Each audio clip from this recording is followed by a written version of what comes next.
All right, we are live. We got to do one more thing quick, and then we'll be good to go.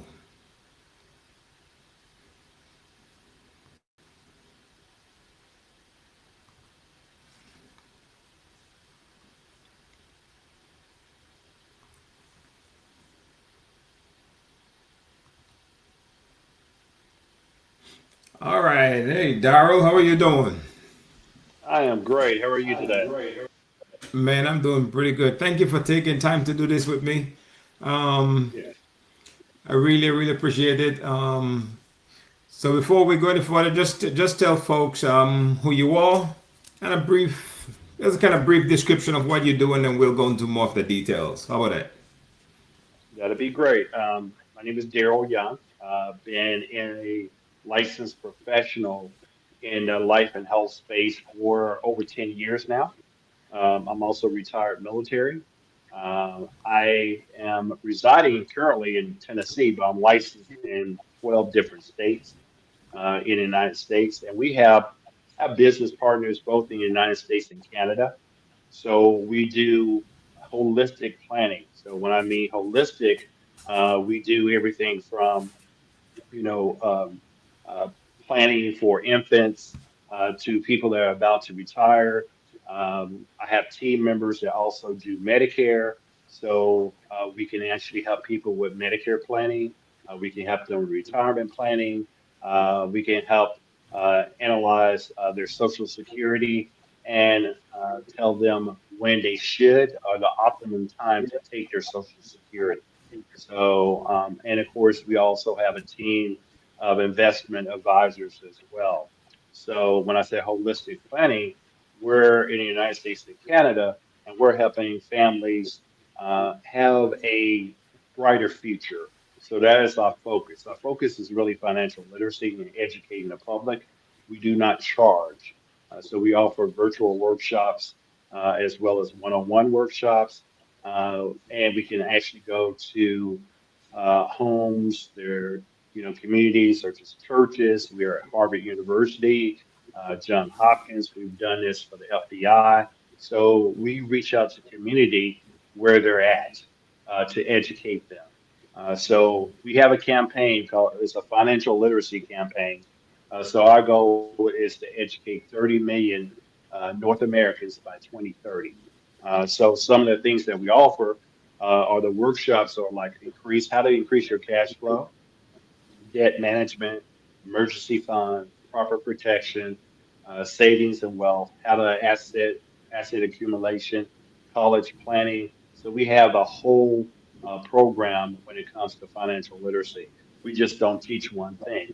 So we teach on the investment side, savings side, and of course having proper protection, and whatever that means to the individual. Every individual is different. So when we talk to someone, we do what we call a needs analysis of personal financial strategy. So we always start with that because we don't know how or what to tell you to do if we don't develop a roadmap for each individual or each individual's family. And that also includes businesses as well, because of course we work with businesses as far as helping them plan for their employees. The advisors also work with them setting up 401ks and more detailed planning. My focus is more so on the healthcare side as well as the life insurance side. Okay, cool. Yeah, thank you very much for that. Mhm. Because I do believe that, of course, I'm a real estate agent, and my goal is to help people get into the homes. But I think above more than anything else, it's not just about getting in the home. You also want to stay in the home, and you also want to have a life of where you can still do things. I mean, after you buy a home, you still want to plan for your future and still do the things you want. You still want to learn how to budget and all that good stuff. So it's important to not just get in the home, but to learn some really serious financial disciplines that can help the experience be as great as possible. So let's look at it from a point of view. I just purchased a home. All right, we're gonna do it that way. And I step into your office, I'll make a phone call and say, "Hey, Daryl, I'd like to come and see you." And I step into your office. Give me an idea of what are some of the things you will want. how would you start that conversation? Because one of the things you talked about when we talked before is education. I really believe it's important to educate people before you try Mhm. to sell them anything. So talk a little bit about what it looks like when somebody step in your office. Well, I guess the first step is to, uh, introduce myself, give them a little bit about my background. It's more about having a conversation, right? You want to connect with the individual, find out what their needs are. When you're talking about a home, a property, a major purchase like that, we all know that, most people rely on their incomes, right? So income buys the assets. But on the flip side of that, it's your net worth that's going to buy your freedom. So what I tell people to do is to look at that. You want to use your income wisely to buy assets that are going to appreciate in value, right? So maybe Right. you don't buy that nice car so that you can buy the home, right? So, because it's a appreciating asset versus going out and getting an expensive vehicle. So there has to be priorities. So when you walk into my office, the first thing I'm going to do is we're going to sit down and talk about what are your goals, right? So we use what we call, which is called a personal financial strategy. This is just one of them. We have a lot of different formats, some more advanced one called like needs analysis, where we go into more detail. I'm just, get the client's information, their name, your date of birth, what's your, uh, what do you have as far as going out the door, right? You have to have you just purchased the house. So what I'm going to do is like, along with your accounting professionals, if you work with an accountant, we want to know what do you have, right? So we can figure out, do we have it allocated into the right bucket of money? There's three buckets of money. Of course, there's, tax now, like your checking account. There's tax later, which, typically is your 401k, right? Because you're putting all this money in your 401k, at some point in time it's going to be taxed unless it's in a different type, like a Roth type product, and that would be tax advantage. So there's tax now, tax later, and tax advantage. So that's where your money is allocated in those buckets. So we have to make Right. a determination: do you have the right allocation for that? Because you have to think about emergencies, right? You just purchased a house, so you want to make sure that you have, uh, I would say, a year of emergency fund, just in case something happens. Now, if you just purchased a house, the biggest thing you want to do is make sure that, especially if you use your income plus your spouse's income to purchase the house, what happens is one person is not able to work and is no longer or gets laid off. So how are you going to maintain that house or keep the house? So you always want to go have a strategy about having the proper, not only proper protection, but also having an emergency fund just in case you're not working for a prolonged period of time or you become disabled and you can't work. So you have to have a strategy for those. And unfortunately, what if the home buyer, maybe the main breadwinner, passes away? So then the wife is reliant on, or the wife or the husband, they're reliant on their savings. If they have put a substantial down payment on a house, then of course they have equity. But that person is going to be dealing with a lot of emotional issues if they lose, their significant other. So what we're trying to do is make it easier for them in case something does happen, whether it's I can't go to work, I got laid off, there's different kind of scenarios that can come up. We all witnessed, or we were here when COVID hit, right? There's a lot of people like that lost their jobs or they couldn't go to work because they Right. had COVID and they had a prolonged illness. Some people are still trying to recover. So you never know what's going to happen. You can get on the expressway and get hit by a car, and then you can't function or you can't go to work for a period of time. So we offer all sorts of protections to help hedge against that. So we do talk to people about your new homeowner. Let's find out, what your needs are. Let's strategize, where's your money at? If there's an emergency, how are you going to handle that emergency? So it's about game planning with the client. So a lot of times people will walk in the office and they'll have, they'll have their portfolios and all their different things where they have money at. but they don't really understand it. Tax, say for instance, maybe they're a high net worth individual, not worried about any of that. But what are the tax consequences? And are you getting closer to retirement? Now you may want to move that money where you can have a maybe a fixed index strategy versus having all your money in the market.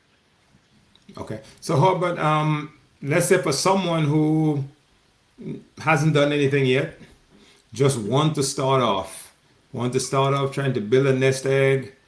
What what are some of the how would you of course you want to learn what they're trying to do, but once you find out exactly what they're trying to do, what next? How what direction do you go with them at that point? Well, I always tell people to build a financial house, right? So we always call it, and I probably can't really blow it up in here, but we talk about the proper protection. So we talk about proper protection, debt management, emergency fund, and investments. And then on the roof of that is your estate planning. So I'm going to talk to them about, hey, are you protected? I mean, what do you have in your as far as life insurance? You want to make sure they have health insurance. All those different things have to be lined out. So when I talk to them first, I'm gonna say, hey, do you have any kind of protection? You know, what happens? Do you have health insurance, right? Do you have life insurance? That's your foundation. And then maybe they can't afford to get like a permanent policy, so we'll talk to them about getting maybe a low cost term policy, maybe a 30-year term if they're just starting out. Okay, And then let me ask you this quick. go ahead. Let me ask you Mm-hmm. before you go any further. What is the is there a rule? I've heard different things about life insurance, about how much life insurance one person should carry at a minimum. Yes, we use what they call the dime method, which is debt, income, mortgage, education. That becomes your insurable need. It's called dime. So you have to look at, okay, not only what your debt is, what's your spouse's debt. Then you come up with that. So you need enough money to cover the debts. Then you need 10 times your income to replace your income in case one of the spouses passes away. Then, of course, you want to cover the mortgage. And then if you have kids, you want to be able to cover their education. So it's called the dime method: debt, Okay. income, mortgage, education. Okay. Perfect. Perfect. Yeah, because that's always something that we, myself try to figure out how much do we really need, because you want to make sure that when not if when either you or your spouse pass that the other person can at least have some time to grieve, that way they Yeah. don't have to jump back into work. They can maybe take some time off of work, and maybe how you set it up, maybe never work again, who knows, but I'm just saying, if nothing else, be able to just take some time to grieve and before they have to jump back into life, into the world. So that's cool. In terms of investing, what would be your suggestion for someone who want to try and dibble dabble, start getting into some investing and stuff like that to build a portfolio? Is that Well, something you work with, or you have people that would help with that? I would have people talk to them on the investment side, but I can tell you from because we have all sorts of products and services. So I would set them up with my TFA, which is my Transamerica Financial Advisor. He's really good. Been doing this for over 20 years. So there's all different types of products. There's like mutual funds, of course. There's, a Roth IRA, those kind of different those products. He can help them look at, okay, now I want to do investments. But I tell people even before doing that, make sure that you're enrolled in your 401k at work. If we have a traditional job and they're actually contributing to that 401k, because if there's a match, you want to put enough money in there to get that match right on your 401k at work, because that's free money. So even that you want to contribute to your 401k. The sooner you start contributing, especially if you're talking about a young couple, they have the opportunity to grow money because they have time on their side. So they always want to contribute to a 401k plan that's matching. If the plan is not matching, then you know there are some other strategies you can use in lieu of that that will probably give you a better upside. And then we can show them different strategies. But when it comes to investments, we have several planners here that can help them with different investment strategies. So it's always good even before you start doing an investment thing. Is just take care of the basics. Make sure you do your 401k at work. Then you want to look at your debt. Your debt is going to keep you from growing money because your debt is going out.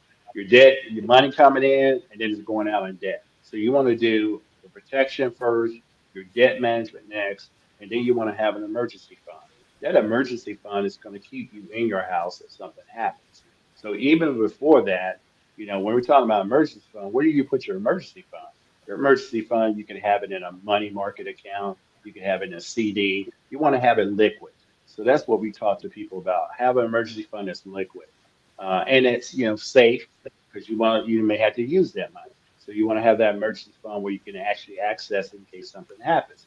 Then, of course, we always say at the last, once you get all that taken care of, then you can start doing investments outside of what you're doing at work.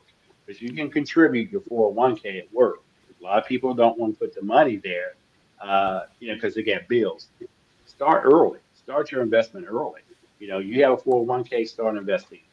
The young couples that you deal with, tell them, hey, you need to start investing in your 401k. It shouldn't be buy a house, right? And then invest to your 401k because what they're doing is they're losing out on time.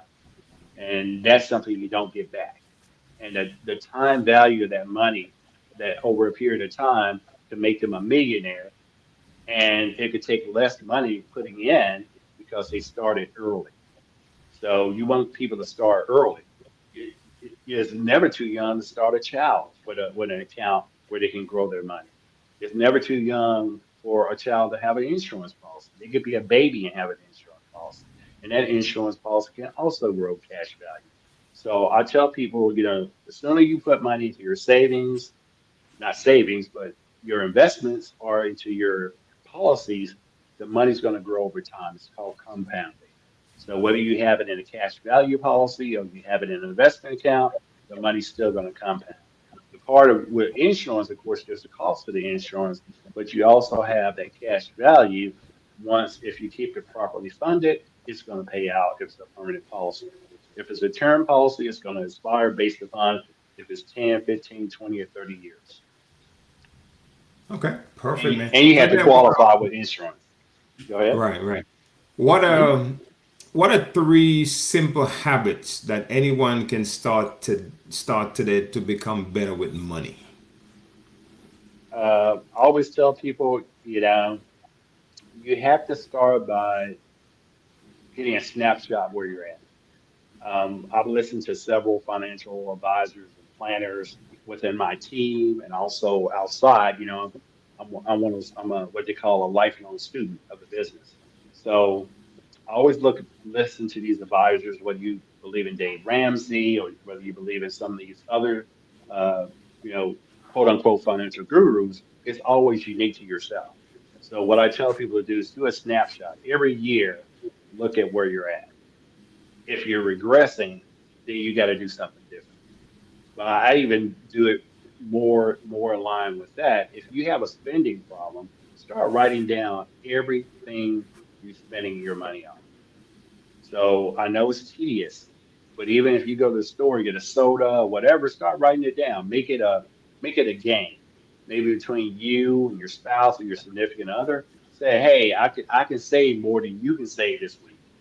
And then reward each other. Hey, you save more than me. Make it a game. Make it fun, and then that way it becomes a habit that they say it takes what 30 to 90 days to develop a habit. I think it takes 90 days really for a human to develop a habit. So bad a bad habit like spending, you can break that, but you have to be willing to break that. It's all in your mind. So a lot of Mm, people have an addiction to stuff, to things. Things do not give you peace. I think, I'm a religious person, you know, and I believe that things are not going to bring you peace. Peace comes from within. So if yeah. you have, and that's why, when you talk about having financial peace, there's nothing more gratifying than knowing that, hey, if something happens to me, my loved ones are going to be taken care of. So that's why we start with protection. We want people to have proper health insurance. We want to have proper life insurance, because if something happens to a person, God forbid, that person's loved ones are going to be protected, no matter what the market does. The market's at an all-time high, so everyone's, it's excited. But if the market goes down, that may be not a good thing, especially if you're about to go into retirement. So we Right. protect people's money before, when they get later on in life and they want to protect their money. That's what I do. My financial advisors, they keep the money moving in the market. So we work hand in hand together. So if somebody has a question, whether it's hey, I want to do invest in something, we can help them with that strategy. I'm working on getting all my licenses. I'm working on my Series 66 and 7, hopefully coming in the next year or so, to be able to help people on that side. But we do have people that are already licensed that can help them fulfill that need as well. I always tell people, right, if you want to, three things you want to do, I digress from the question, is snapshot every year, write down everything you spend. And I think the last thing is get educated. Come to our workshops, they're free. No one's going to charge you for this. It's free.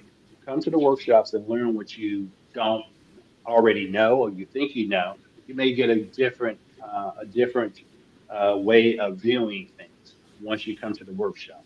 So a lot of times people are set in their mindset. Oh, I'm just going to do this. Well, there's other options out there to help you reach your goals sooner than later.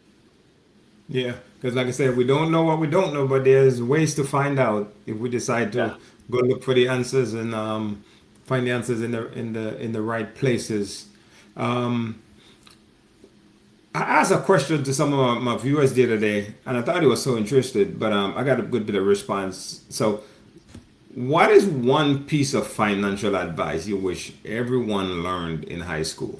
What do you think that would have make a big difference in some of the way we deal with money today? Well, I really wish you had started out, just talking about the investment side. I really wish kids would learn more about, hey, I got to start investing early, right?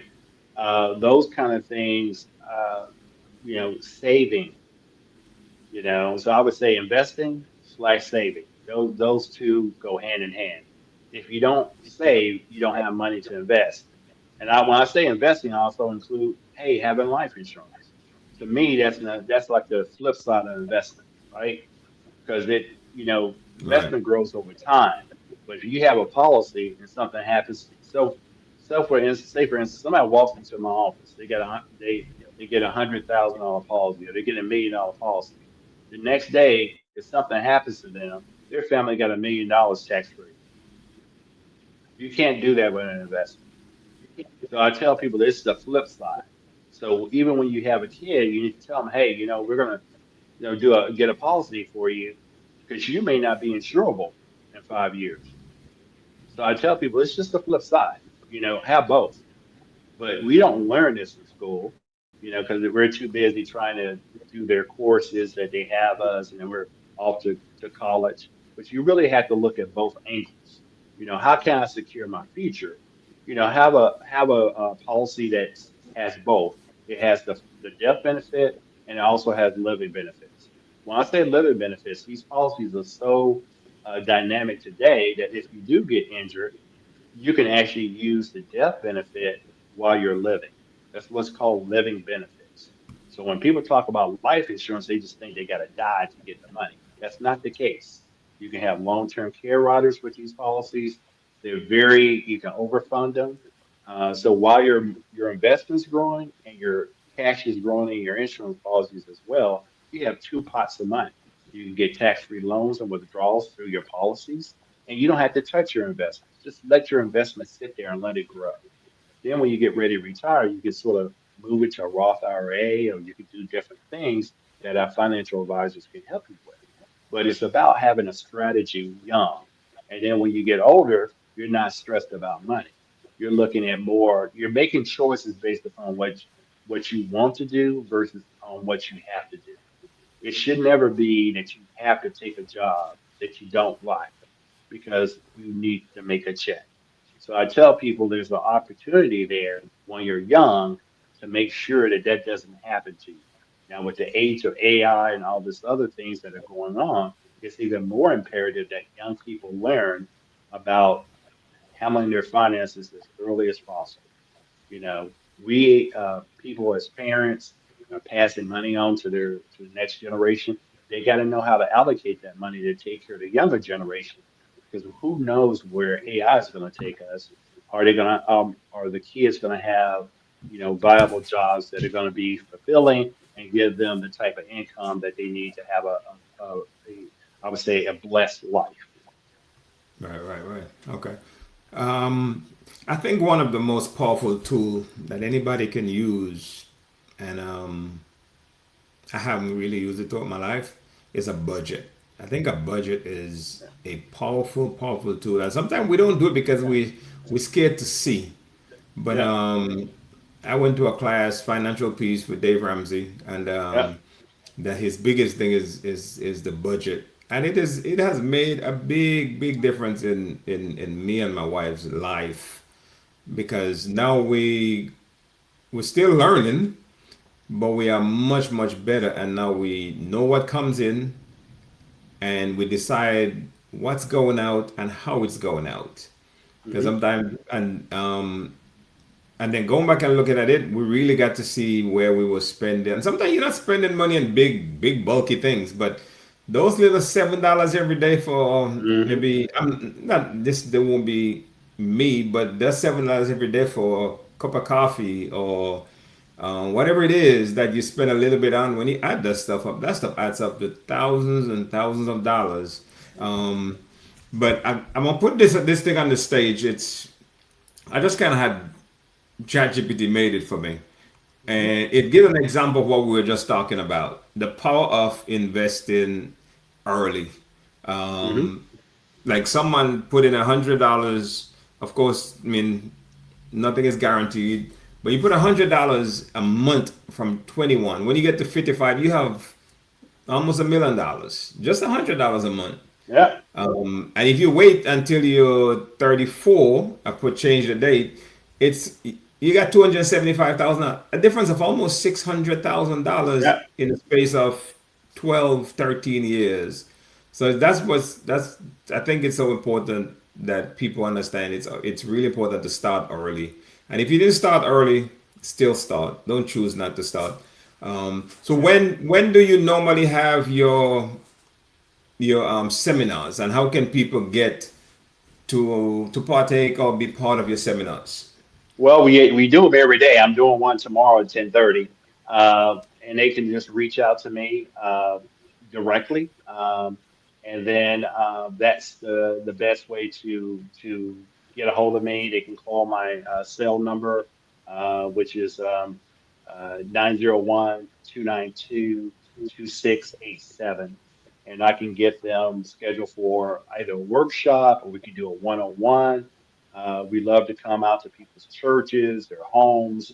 But that's a great, we talk about that very slide that you just put up in our workshop, the power of starting early versus waiting. It's called Mr. Start Early and Mr. Wait Longer, you know.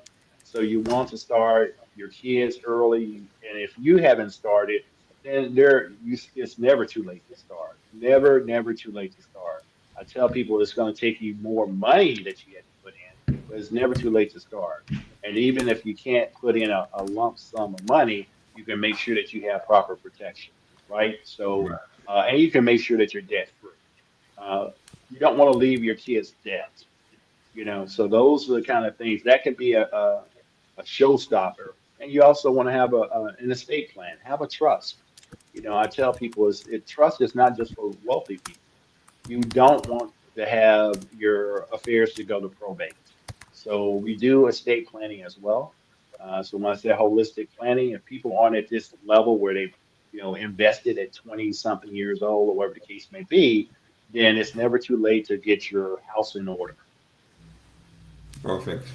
And what time today you doing the class today? What time you doing the class today? I am Well, today, I believe they're going to have one a little bit later on today around 4 o'clock. I didn't look it up, but I have it on my link, and I can send it out to you if you want to send it out to your people. I know tomorrow I'm doing a workshop here at our office in Cordova. I'll send you the address. We are doing a workshop tomorrow at 10:30 a.m. and it's going to be about um, building wealth. And see, she just sent it out to me. One second, my business partner here, It's okay. uh, and she sent it. Okay, it's going to be about building wealth, and it's going to be at 10:30 Central Time. It can be done. They can do virtually, or they can come in person as well. And I can send it to you because I don't have it pulled up right now. But I can see the link where they can join. It is, let me see here. Oh, wrong one. Let's see what the flyer is. But yeah, I can definitely send that to you. I was trying to, oh, here we go. Yeah, Okay. you It's can send me the link. yes, it's Build Your Wealth 10:30 tomorrow. So I'm going to be training. We're going to have three trainers. It's going to be at 10:30 a.m. Central. They can join virtually, or they can come to our office, which is 2565 Horizon Lake Drive, Suite 104. Okay, okay, perfect, man. Yeah. Hey, listen, thank you for this conversation, man. Any last words, any advice? I do have your contact information up on the screen for anybody who wanted to reach out to you and talk to you. But one thing you did mention when we talk, and I really appreciate that you said you, and I mentioned this a little bit while ago, is you like to educate people first before Mhm. you try to get them to sell or buy whatever, because I think that is so important, and that's kind of the way I do my business too. I try to talk to people first, kind of get an idea and help them, because it's important. Education is really really key, and if you have the best client you can have is an educated client. That's the best Correct. client you can have, an educated client. Nothing's wrong with somebody's not as educated, but I think the best client you can have is an educated client, because they'll ask the right questions and they'll know exactly what they want to do, and then you can just help point them in the right direction. So, any last words before we go, man? Well, to caveat on that, an educated client is also a happy client. That's So true. if you answer all their questions, then they're going to refer you business as well. And you've done a great job in the real estate space. Kudos to you. I love watching what you're doing in the Memphis area. Highly recommend people to go to you. I'm going to put you on my page as well. So thank you for the opportunity to talk to your people. Appreciate it. All right, man. Thank you, Daryl. And for all else, if nothing else, I'll try to see you Thursday morning. Okay then. All right. See you Thursday morning. All right, man. God Take it bless. easy, man. Appreciate Uh, you. Thank you very uh, much. All right. Thank you. Bye-bye. All right. So, yeah, thank Daryl very much for taking the time out to do this with me. Like I said, I do really, truly do believe that the best thing I can do for anyone is to help you learn different things, because I want to help you buy a home, but I want to help you, above all else, to stay in the home, do the right things that will keep you in the home, do the right thing that's when you buy the home, you'll be able to still have a good life, because you don't want to buy a home and then can't do anything, because that's not cool. But one the way you can do that is to learn some financial literacy. And if you don't do anything else, budget your money. There's so many apps you can just write it down on a piece of paper. Hey, you can have AI do it for you, but learn what's coming in, know what's going out, when it's going out, how it's going out. And just like me, you're not going to be good at it right off the bat. If you are, fantastic, great for you. But the more you do it, the better you'll get. And we just have ways of when we can really look and see what our money is doing, where our money is going, we we start thinking different about our money. Other than if we just spend it, get a paycheck and spend and not show, and then wait for the next one. Um, Living paycheck to paycheck is not a really is a very stressful thing. It's an extremely stressful thing. A lot of us, including myself, have been there. So just want to encourage you guys, if you do have any questions, want to get in touch with Daryl, I have all this information up on the screen. I don't endorse anybody, I just give you information. So when you go and talk to people, always ask your questions. Um, Not sure what to ask, go on ChatGPT and say, hey, ChatGPT, I'm about to meet with a financial advisor. Here's my situation. What are some of the questions to ask to make sure I'm talking to the right person? And whenever you have meetings with people like Daryl or me or anybody, come with your own questions. Come with them. We have more than likely each one of us, myself, we have a script that we try to go by to help you to but the best thing you can do is them, and I love it when people ask questions. If you can ask all the questions and I ain't got to tell you, give you none of anything that I have planned, I love that, because an educated client is the best client you can have.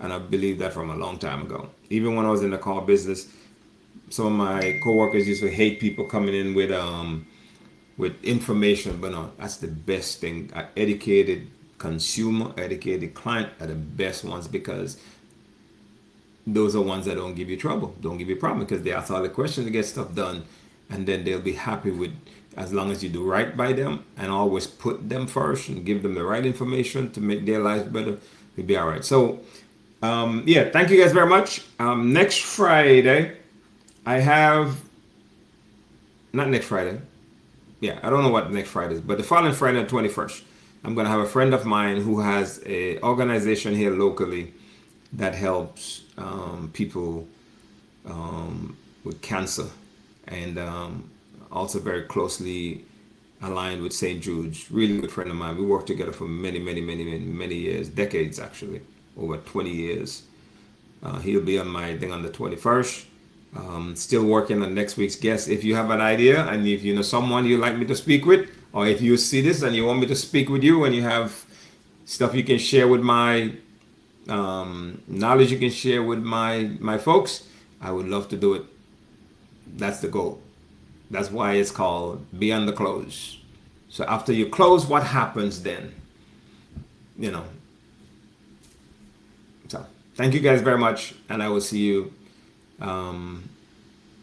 next Friday. Bye bye.